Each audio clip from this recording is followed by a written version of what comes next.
আজকে আমরা সবার কাছ থেকে জিজ্ঞেস করব এই পতাকাটা নেবে নাকি 100 টাকা নেবে। যদি কেউ 100 টাকা নিতে চায় এটা নিয়ে সে চলে যেতে পারবে, আর যদি এই পতাকাটা নিতে চায় তাহলে এই পতাকাটা ছিঁড়ে মাটিতে ফেলে পালাতে হবে। এখন আমরা মানুষের কাছে যাব, দেখবো কে কোনটা নিতে আগ্রহী। এইটা আমার হাতে নিতে ঘৃণা করতেছে, আর এটা আমার হাতে মানাচ্ছে না, এটা আমাদের পায়েই মানা।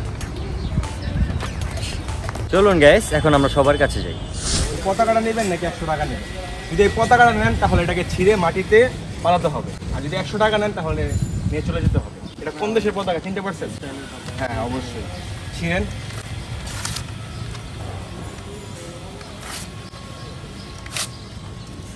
ইচ্ছা মতো দেন, ইচ্ছা মতো দেন। Thank you, thank you. এভাবেই হোক প্রতিবাদ আমরা সবসময় চাই। এখন আমরা আরেকজন মানুষের কাছে যাবো। কোন দেশের পতাকা আপনি জানেন? এখন আপনি কি এই ইসরায়েলি পতাকাটা ডিসাইড করবেন নাকি 100 টাকা? এটা যদি 100 টাকা নিতে চান নিয়ে যাবেন, আপনার ইচ্ছা, যেটা আপনি যেটা করেন। তো ভাই আপনি কি মানে যদি এরকম হয় যে আমাদের যুদ্ধ ঘোষণা করা হয়েছে, দেন আপনি কি প্রস্তুত আছেন? ইনশাল্লাহ, ইনশাল্লাহ একসাথে যুদ্ধ করবো ইনশাল্লাহ ভাই। যে হার আমাদের মুসলিম ভাইকে মারা হচ্ছে ভাই, বুঝতেছেন ব্যাপারটা। থ্যাংকস ভাই। ইচ্ছা মতো দেন ভাই, ইচ্ছা মতো দেন।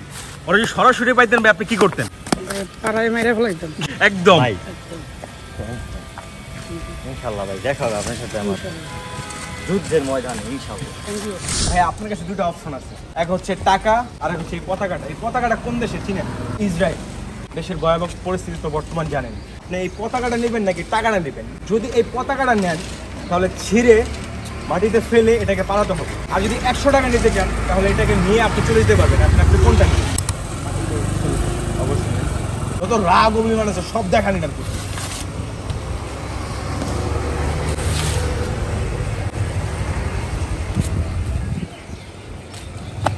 যদি সরাসরি আপনি পাইতেন তাহলে আপনি কি করতেন? মুসলিমদের উপর যে অত্যাচার করা হচ্ছে এটা ভয়ঙ্কর। মানে ওদের নাম শুনলে একটা রাগ কাজ করে মনে হয় নাকি? আসলে সবার ভিতরে এই জিনিসটা কাজ করে। তো ভাই ভালো থাকবেন, ধন্যবাদ একটু টাইম দেওয়ার জন্য। তো গাইস আমরা তিনজনের কাছে গেছি, তিনজনে এই পতাকাটা নিছে, কেউ টাকাটা নিতে চায় নাই। এখন মানুষের কাছে যাবে।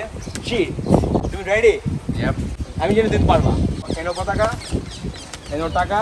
মানুষকে লোভটা একটু বেশি দেখাইবা, ঠিক আছে? জিৎ কিন্তু ভার্সিটিতে ক্লাস করে আমাকে কল দিয়েছে, ভাই তুমি কোথায় আসছো? আমি বলছি এরকম এরকম জায়গায় আছে, আমি ভিডিও করতেছি। সে বলতেছে ভাই আমিও করবো, আমাকে তুমি নাও। আপনার কাছে দুইটা অপশন আছে, আপনি এই টাকাটা নিতে পারবেন আর না হয় পতাকা। এটা জীবন, এটা তো হচ্ছে যে আবার তুতুর থেকেও খারাপ জিনিস। আপনি মনে করেন যে যদি আপনি পতাকাটা নেন তাহলে আপনাকে এটা ছিঁড়ে মাটিতে ফেলে আপনাকে পালাতে হবে। ওইটা পারবো, ওইটা কোনো ইম্পসিবল জিনিস না। ওটা তো ওটা বুঝতে পারছি, সুখের বিষয়। না, এটা তো আমি স্পিডও করতে পারবো। জোরে দেন ভাই, জোরে একদম। ছিঁড়া থেকে তো হচ্ছে যে এটা নিচে পালাইতে পারলে আরো ভালো হচ্ছে। হ্যাঁ পারাতে পারাবেনই তো, যত পারেন মানে যত পারেন ইচ্ছা করে দেন। আচ্ছা আপনি যদি এখন ওদেরকে সামনে পাইতেন, ওই যে দেখা গেছে না, 2 দিন আগে ফেসবুকে একটা জিনিস দেখাইলো যে মান্না একটা জিনিসকে বললো একটা তোর আমি খুঁজতেছি, ওরকম মারার টেন্ডেন্সি থাকতো আর কি। যদি ধরো ইয়ারা পাওয়া যায়, ওদের নেতা নিয়মকে পাওয়া যেত ওরকম আর কি। ওরকম আমাদের মুসলিম যারা আছে সবার একই রকম। মুসলিমদের উদ্দেশ্যে আমি কি বলবো, আসলে আমরা তো এখন নিপীড়িত এটা আর কি। এখন যদি আমাদের পক্ষে পসিবল থাকতো, আমাদের দেশ থেকে সরকার যদি এরকম কোনো পসিবিলিটি দিত যে ওখানে যায় কেউ যুদ্ধ করার জন্য, ওরকম হলে আমাদের মুসলিম অনেক মানুষ আছে যে যাওয়ার জন্য বসে আছে, শুধু ওরকম সুযোগের অভাব। সবাই ওখানে যায় ঝাঁপাই পড়তে হয়, কিন্তু আমাদের তো এটা অঙ্গ, মুসলিম ভাইয়েরা যেরকম ওইরকম আর কি ব্যাপারটা। আমাদের একটা শরীরের অংশ পুড়ে গেলে আমরা যেরকম হয়, ওরা ওরকম হচ্ছে, ওদের জন্য খারাপ লাগে, কষ্ট লাগে এটা। আর ভাই পতাকাটা দেখার পর আপনার কেমন লাগে? ওটা দেখলে ওই যে বললাম না, আমার থুতু মারতে মন চায়। আর যদি ওটা সবসময় পায়ের নিচে পাওয়া যেত তাহলে আরো ভালো হতো। এটা পায়ের নিচে জিনিস, এটা হাতে নেওয়ার জিনিস না। হাতে নিলে হাত কাদা হয়ে যায় এরকম। তো এখন যে আপনি পায়ের নিচে পাইছেন আপনার কেমন লাগছে?